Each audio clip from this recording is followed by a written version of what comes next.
I said, I can't move. I said, there's a shock going through my whole body. I can't feel anything, man. I still remember the day I was in the film room watching film, and I was watching the California Bears, and my defensive backs coach, Larry Slade, came in the room. He said, Inky Johnson, I got some good news for you. And I dropped the clicker, and I said, Coach, what is it? He said, son, you're a projected top 30 draft pick.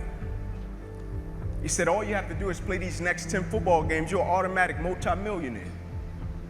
I ran out of the room. I got on the phone. I called my mother and my grandmother. I said, listen. I said, after this season, our lives are about to change forever. And little did I know our lives were really about to change. The first game we come out, play against California Bears, I get an interception, we shut them down, we get the victory. Second game, we're playing against Air Force. It gets late in the game, found ourselves in a dogfight. And I approach the tackle like I approach any other tackle. And the way I'm approaching it, either I'm gonna knock you out or you're gonna knock me out. I'm 165 pounds, I can't play with anybody.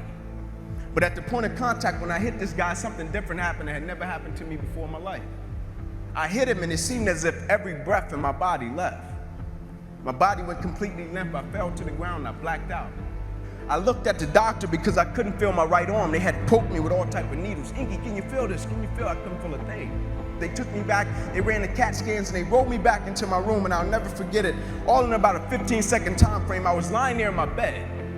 My father, he went to take a step in and he looked at me and he said, son, I can't do it. And he walked out. My mother, she came in, she was running. She kissed me on my forehead, she said a prayer. She said, Ink, everything is gonna be okay, and she ran out. And as soon as my mother stepped outside of the room, the doctor rushed in from the opposite side and he said, hey, get in here, we gotta rush this guy back to emergency surgery, he's about to die. I said, what? I said, my mom just told me everything is going to be okay. He said, son, what happened? You have busted up subclavian artery in your chest, you're bleeding internally. Have to rush you back and take the main vein out of your left leg and plug it into your chest in order to save your life. And when I woke up from recovery, the same doctor was standing over me. He said, Inky, I have some good news and some bad news for you. I said, you got some bad news for me? After telling him I was about to die, I'm still alive. How bad can it get? I'm still here. He said, the good news is, son, we saved your life. I said, thank you, sir. He said, the bad news is you have nerve damage in your right shoulder. You probably can never play the game of football again in your life. I said, Doc, no disrespect, man, but I'm 8 games away. I've been working for this ever since I was 7 years old, Doc. There's no way. God, not now, God. Like, let me make it to the NFL so I can help my family first. Like, we miss meals. I said, there's no way. I never cheated. I never cheated myself. I gave everything I had to it, and I respected it. I never cheated. There's no way that my career can be over. I said, send me up to the Mayo Clinic. And after several visits, I'll never forget, this is when reality set in. It was me, my mother, my father in the room, and the doctors came in. They said, Inky Johnson, here's the deal. They said, son, we hate to tell you, but your arm, it would never be the same again. Your hand, it would never be the same again. Son, you can never play the game of football again. They said, son, here are your surgery options. We could take a muscle out of the back of your left leg, plug it into your right arm, but there's a possibility that you'll be left with the weak left leg and the weak right arm the rest of your life. Or we can take a nerve out of your left arm, reroute it up to your chest, down into your right arm, but there's a possibility that you'll be left with 2 weak arms the rest of your life. Or we can take a nerve out of your left rib, reroute it up to your chest, down into your right arm, but there's a possibility that you'll be left with a breathing problem and a weak right arm the rest of your life. By the way, tell us what you want to do in the morning.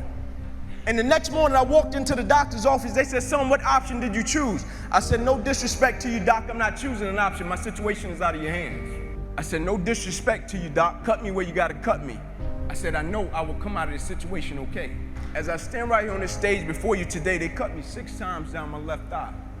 They cut me 2 times across my right rib. They cut me 2 times across my right pec. They cut me 1 time across the left side of my neck, 1 time across the right side of my neck. They cut me from the bottom of my armpit all the way down to the bottom of my hand. And after they got through cutting on me, they said, son, you're gonna be in this hospital for the next 40 days. I walked out of the hospital on the 3rd day. They said, you broke a record. How did you do it?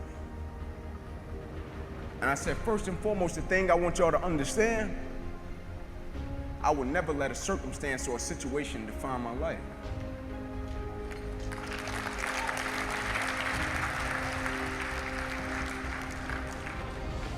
But most importantly, you know what I had invested? I had sweat equity. I had been working my whole life. And what I didn't understand, by being determined to chase something, by being committed to it, and what commitment is staying true to what you said you were going to do long after the mood that you have set it in has left. You see, people think commitment is saying, yes, I'll do it on the days when it feels good.